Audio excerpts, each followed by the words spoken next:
MaineCITE is a Maine Department of Education Division of Special Services project funded with a grant from the National Institute on Disability and Rehabilitation Research. Very Special Arts Maine, Arts for All, is a nonprofit organization funded in part by the Maine Department of Education, Division of Special Services, and an educational affiliate of Very Special Arts, John F. Kennedy Center for the Performing Arts, Washington, D.C.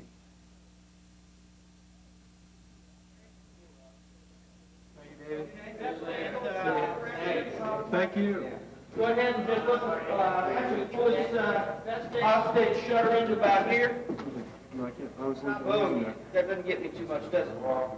Really helps. Okay, let's soften it up and see what I get. Go ahead and pull this shutter out to the... Let me know when you're ready, Peter. Okay, shutter cut. Either side of my hands and up to the bottom of my feet, please.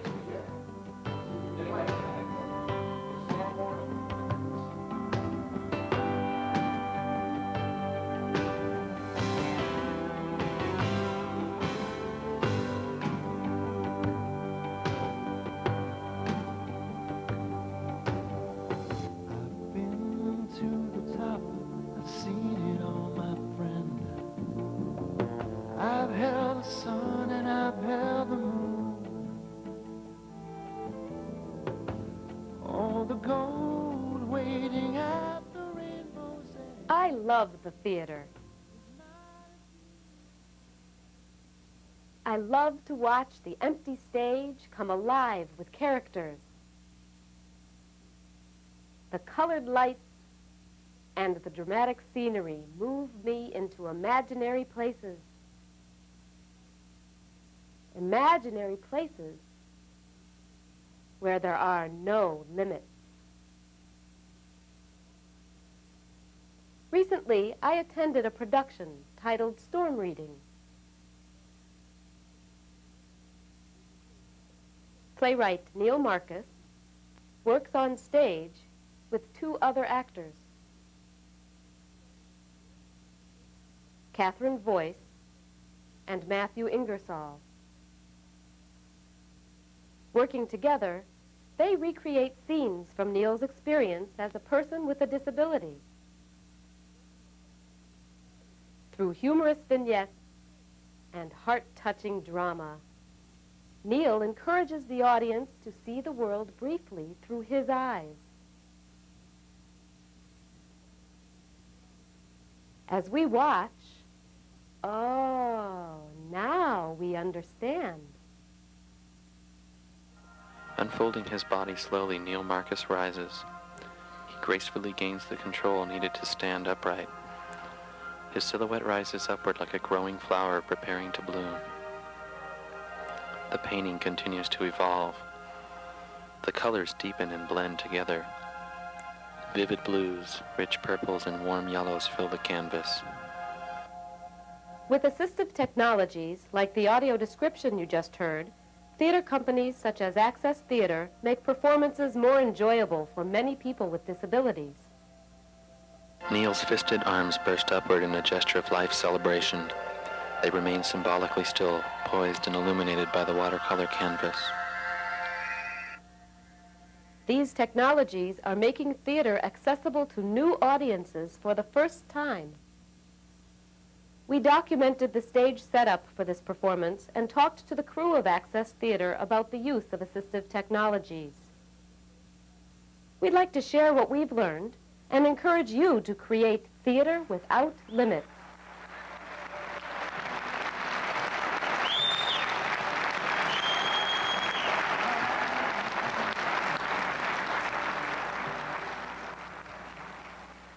In the theater, assistive technologies refer to devices or services used to ensure performance accessibility for all audience members. The increased use of assistive technologies and services will help you to both retain your aging patrons and expand your subscriber base. First, we're going to show you some of the devices currently being used in theaters. Then we'll tell you how to incorporate assistive services through staff training and outreach in your community.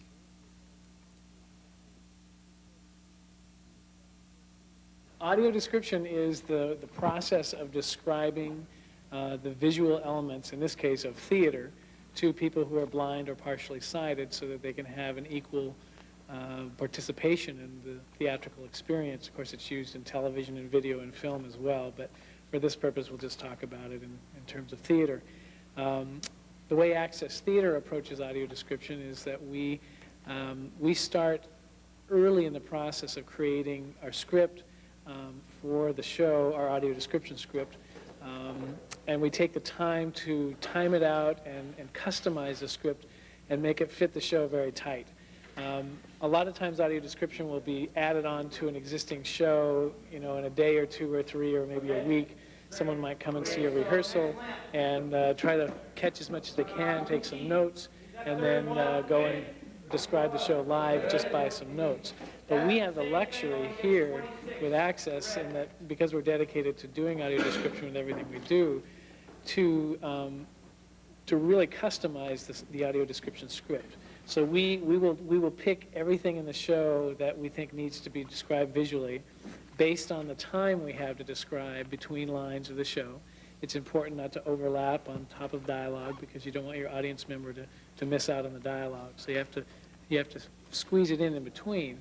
And so our audio describer, our scripter, who is trained in scripting for audio description, carefully chooses his or her words to describe the visual elements of sets, costumes, props, movement of the actors, facial expressions, a comic take that isn't verbalized but is seen, something that will elicit a reaction from the audience that is not spoken, so that a blind person doesn't sit there and go, "Oh, what was that?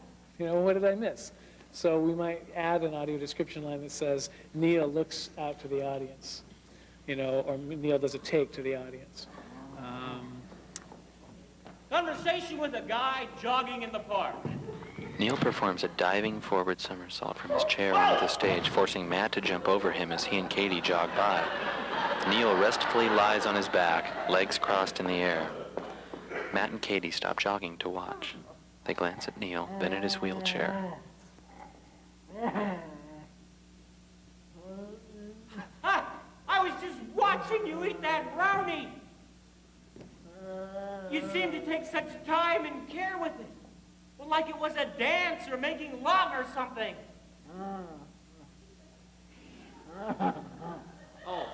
Neil gestures for Matt to remove his headphones from his Walkman. What's your name? Mine's Fred.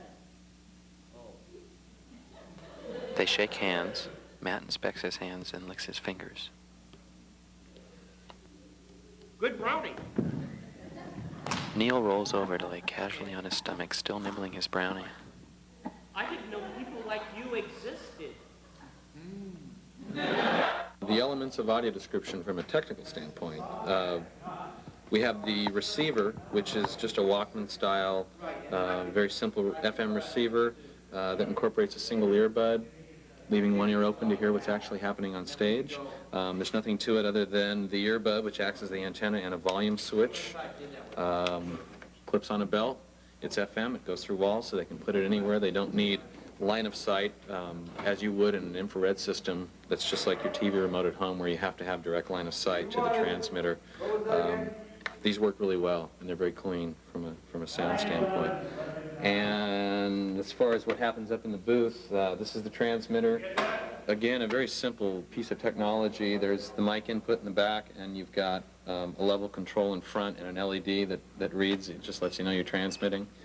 And the mic itself is just the headset variety, hands-free, so that you can turn pages, eat your heart out, Madonna. Just try to keep it up out of the way so you're not banging into it as you're moving around, because it does tend to pick up cord noise and so forth. The mic cord itself has got an incorporated switch, so I really like to be switched off whenever I'm not speaking, especially if you're up in the sound booth. A lot of times, tonight for instance, we're not in the sound booth. It was too tight, and I would have been picking up the sound and lighting cues that were being called, which comes over the microphone, and so you have to stay switched off so you don't pick that up. Tonight we moved out here, so I don't even have to really deal with that, but it's just a very easy on-off. This is just a case full of receivers. We carry 12 with us, and that's usually plenty. And probably the most important element is the script itself, which is just laid out in Mac format, big print where I need to speak, and we get a work light up here. And I speak softly so the audience doesn't hear me. And that's about it.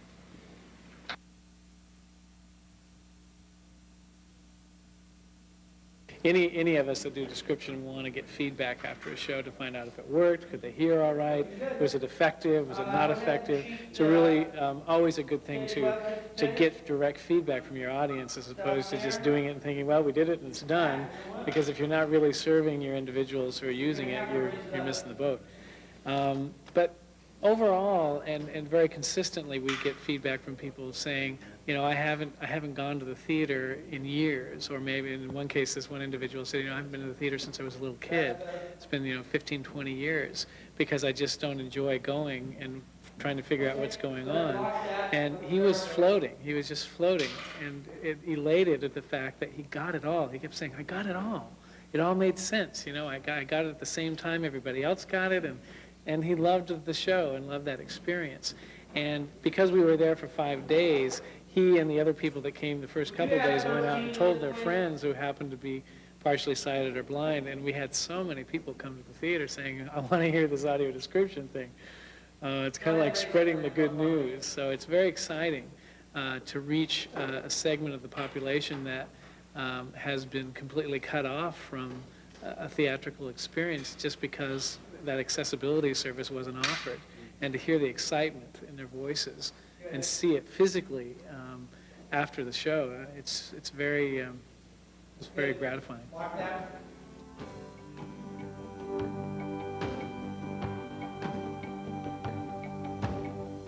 Assistive listening technology refers to other devices used by people who have difficulty hearing the performance. Audio listening devices use wireless receivers and earphones, similar to the audio description equipment. The receiver picks up a signal generated by a transmitter, which is connected to an audio mixer. A microphone is focused on the stage and amplifies the sound for patrons who are hard of hearing. Right. Well, the acoustics of the individual theater are going to be important to us. What we like to do on a hardwood floor like this is generally set up a PCC or a PZM kind of microphone to set up a nice pressure zone to pick up the actors wherever they happen to be on the stage. Now, in the situation in this particular theater, PCC or PZM wasn't available, and so we've set up a shotgun microphone. The other thing, in this particular theater, they also don't happen to have anti-pro positions where we could drop a shotgun in to pick up the stage. So we've got just a nice little cardioid on the edge of the stage, and actually because of the width is not great for this particular show, and so this microphone has a pattern that's wide enough to pick up the actors just fine. And actually, a little bit to my surprise, in this particular situation, this microphone's been fabulous. It's picking them up great. It's picking up all of the tape sound fine, and not actually picking up too much of the squeak of the wheels on Neil's wheelchair, or any of the shuffling of feet, which can be a problem with a PZM or a PCC. Hasn't been a problem at all with this particular shotgun. So there are a variety of kinds of choices we can make, and as long as we're getting a nice, clear, clean signal that isn't cutting off either side of the playing space, then we're fine for being able to amplify it through the system. Some theaters use an audio loop system in which a wire antenna is discreetly placed around the perimeter or section of the house. This provides amplification for patrons who use hearing aids. I have always maintained that disability is a never-ending quest to achieve perfection. You'll read about it at least once a day in the paper, or see it as a human interest story on TV, but they don't quite have the right idea. Disability is not a brave struggle, or courage in the face of adversity. Disability is an art. It's an ingenious way to live. Well, who would ever think of living that way if they weren't already disabled? Answer? No one. Now that we've looked at various assistive technology devices, we want to show you some of the services you can provide to improve access for people who come to your theater. Let's start with services for people who are deaf, like me. Now take storm reading. Wow, now that was an accessible play, because the actors used American Sign Language, ASL, to interpret what was being said on stage. This assistive service makes theater especially accessible for people who are deaf and use this language as their primary form of communication. There are 4 issues to be aware of when designing sign language interpretation for a performance. Let's take a look. First, be sure the interpreter is a qualified professional and trained for theater. Second, involve the interpreter in the rehearsals. Third, placement of the interpreter is very important. The interpreter is best placed in a location where the patrons can see both the interpreter and the performance simultaneously. Ideally, the interpreter signs to the audience as part of the performance. However, there are many other solutions.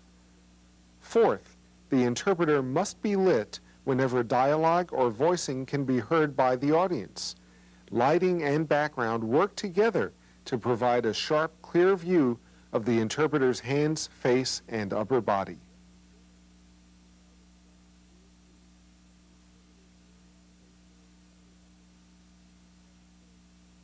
Right. Lighting considerations for interpreters are very important, and especially if you're adding an interpreter in to an existing show, which is often the case, the interpreter needs to be lit. If they're going to be off to the side or in the pit, they should have a light that is on them, focused on them, at an intensity level that is bright enough so that a deaf audience member can see them and not have to, squint and try to figure out what they're signing.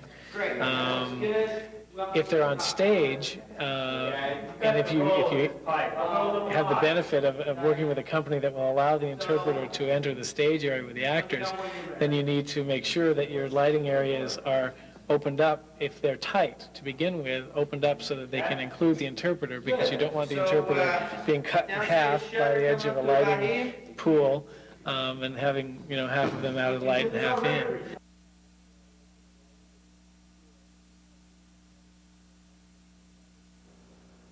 We've looked at a variety of assistive technology devices and services. Each of these will help expand your subscriber base and make performances more accessible. The final segment of this tape will give you some ideas for staff training and implementation of these services and technologies. The first step is to contact consumer groups and local and state agencies providing services for the deaf and hard of hearing and for people with disabilities. They can provide you with a checklist to review with your staff. Staff training is essential. Without it, your efforts to provide access will be incomplete. Now, here are some examples.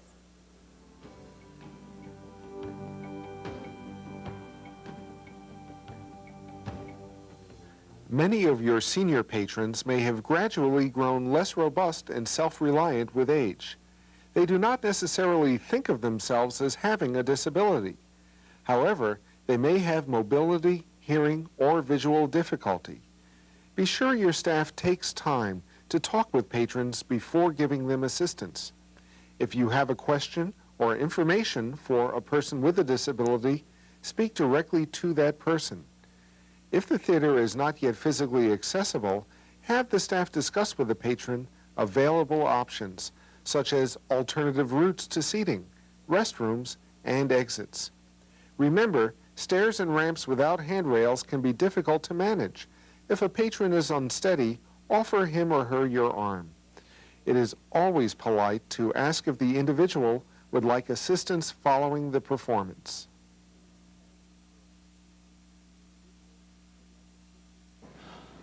I was wondering, Neil, how it feels to be, I don't know, handicapped. Sorry, which word do you prefer? Disabled?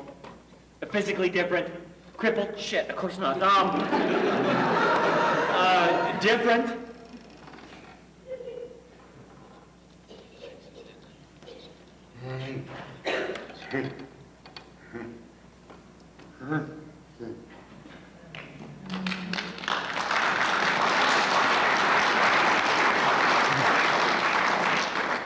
You're a what?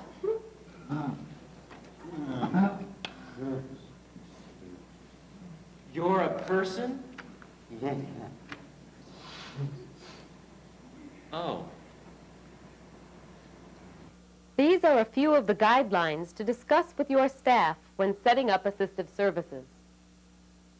Many agencies will work directly with you and your staff to develop these assistive services. We'll include a list of resources and telephone numbers for you at the end of the program.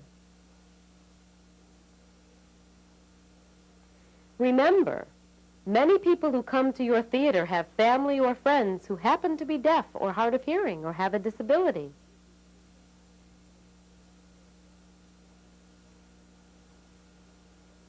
Include all these groups in your planning. We've given you lots of ideas for creating theater performances that will be accessible to everyone. Learn as you go.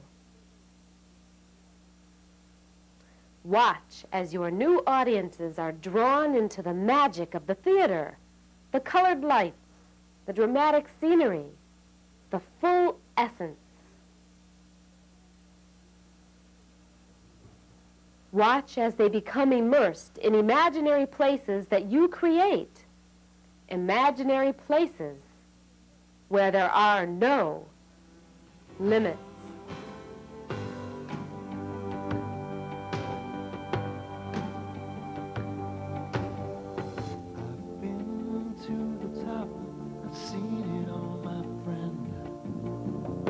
I've held the sun and I've held the moon.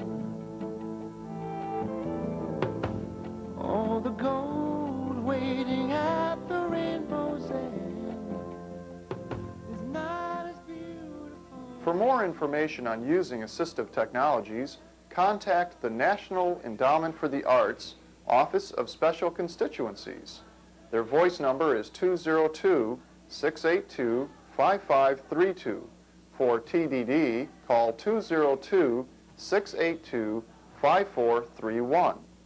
Or contact Very Special Arts. Their voice number is 1-800-933-8721. The TDD number is 202-376-6219. Or contact the Association for Theater and Disability at 805-564-2063. Their TDD number is 805-564-2424.